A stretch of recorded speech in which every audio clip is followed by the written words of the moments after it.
Ration କାର୍ଡଧାରୀଙ୍କ ପାଇଁ ଖୁସି ଖବର। ଯଦି ଆପଣଙ୍କ ପାଖରେ ରାସନ କାର୍ଡ ଅଛି ତାହେଲେ ଆପଣଙ୍କୁ ଏବେ ପଞ୍ଚାୟତକି ଯେନ୍ଟାକି ରାସନ ଆଣିଯିବାକେ ନାଇଁ ପଡ଼େ। କାହିଁକିନା ଏବେ ଆପଣଙ୍କୁ ଘରେ ବସିକରି ଯେନ୍ଟାକି ରାସନ ମିଳିଯିବା। ତ କେନ୍ ମନକି ଘରେ ବସିକରି ରାସନ ମିଳିଯିବା ଏଇଟା ଜାଣିବାର ଲାଗି ଆପଣମାନେ আমার यूट्यूब গ্যারেন্টি সবসক্রাইব করদন, ভিডিওকে লাইক করদন, ভিডিওকে লাস্ট পতে দেখুন যেন দ্বারা কি আমি আপনাকে কহিদেমি কি কেন লোক মানে ঘরে বসি করে যেনটা কি রাসন কার্ডর ফায়দা উঠে পারবে। बहुत दिन है राशन कार्ड रे बहुत सारा लोग कहते कि जार एते इनकम है सेमकोटा कटिजा सेमकोटा नहीं कटे हेती लाई बोली एबे जेनटा कि ई केवाईसी सिस्टम जेनटा कर दिया जे जेनटा कि राशन कार्ड रे बहुत सारा जेनटा कि फायदा उठे छन जेमना पाइबार अधिकार छन सेमना नहीं पाइबार जेमना नहीं पाइबार अधिकार छन सेमने भी जेनटा कि राशन कार्ड जेनटा कि फायदा पहुंचन जेनटा कि गहम चौल जे कौन जिनिस भी से लोग राशन कार्ड रो फायदा उठे छन सेमने पहुंचन जेमना कि नहीं पाइबार कथा जेन मोर पाखे चार चकिया गाड़ी मन अच्छे बहुत बड़ इनकम करछन सेमने टोटाली जेनटा कि राशन कार्ड रो सुविधा नहीं पाइबार कथा हेले सेमने भी पहुंचन। तो तार लगी बोली एटा जेनटा कि ई केवाईसी सिस्टम आना गला जेन द्वारा कि आपण माने ई केवाईसी करबे ताहले आपण को इन जेनटा सोर मिली जिबा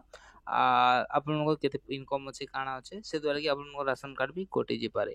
आपन जेनटा अपडेट रो कथा कहूछ जेन वृद्ध लोक लगी जेन वृद्ध लोक माने अछन जेन अछन से मन के इने काଣା सुविधा मिली बा जेना कि डोर टू डोर माने घर के आसी को से माने जेना कि राशन देबे और राशन देला परे से माने आपन को टिप चिन्ह नेबे और आपन को जेना कि स्कैन नेबे से द्वारा कि आपन को दी देबे। एटा जेना बहुत जल्दी ओडिसा रे लागू हेबा बोली मोहन चरण माझी ओडिसा रो जेना कि नुहासिया मछन से वर्तमान भी कहि दिछन कि बहुत सारा जेन वृद्ध लोक माने अछन से माने काଣା करछन कि ताकर मन को राशन आनि जी परबा राशन केंद्र के किंबा पंचायत मन के से लोग ने आनि जी परबा ताकर मन को राशन। तो सेति द्वारा इटा जेना कि नुआ घोषणा आइछे जेना कि मोहन चरण माझी कहि दिछन कि डोर टू डोर डिलीवरी हवा आपन मन को राशन माने आपन मन को घर के जेना कि राशन आन देबे डिस्ट्रीब्यूटर माने थिबे से डिस्ट्रीब्यूटर माने आपन पूरा घर के आपन को आन देबे से माने फिंगरप्रिंट नेबे किंबा स्कैन नहीं करी आपन मन को जेनटा कि राशन आपन को दी करी जिबे। तो सेति लागि बोले जेमन वृद्ध व्यक्ति माने थिले जेमन चाली को जिन परते जेमन एकला थिले जेमन नहीं जी परते से मन को लागि तो बहुत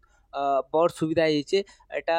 केते माने अगस्त रे ना सितंबर रे लागू हेबा एटा तो कहि नि होय हेले एटा बहुत जल्दी लागू हेबा बोली मोहन चरण माझी कहि दैछन आपन मन को जेमन को वृद्ध मन को लागि। तो आपन माने इने देखो आपन मन केते सुविधा कर दुछन आपन माने आराम से घरे बसी के राशन पे पारबे। आ तार आगु जदि आपन माने काଣା करछन यार जदि आपन माने हमर यूट्यूब चैनल नुआ अछन तो काଣା करछन जल्दी कर जोन सब्सक्राइब कर दोन आ वीडियो के लाइक कर दोन जल्दी करी 5 के कंप्लीट कर दोन मिलबा गोटे वीडियो दी जुहार जे मा समले।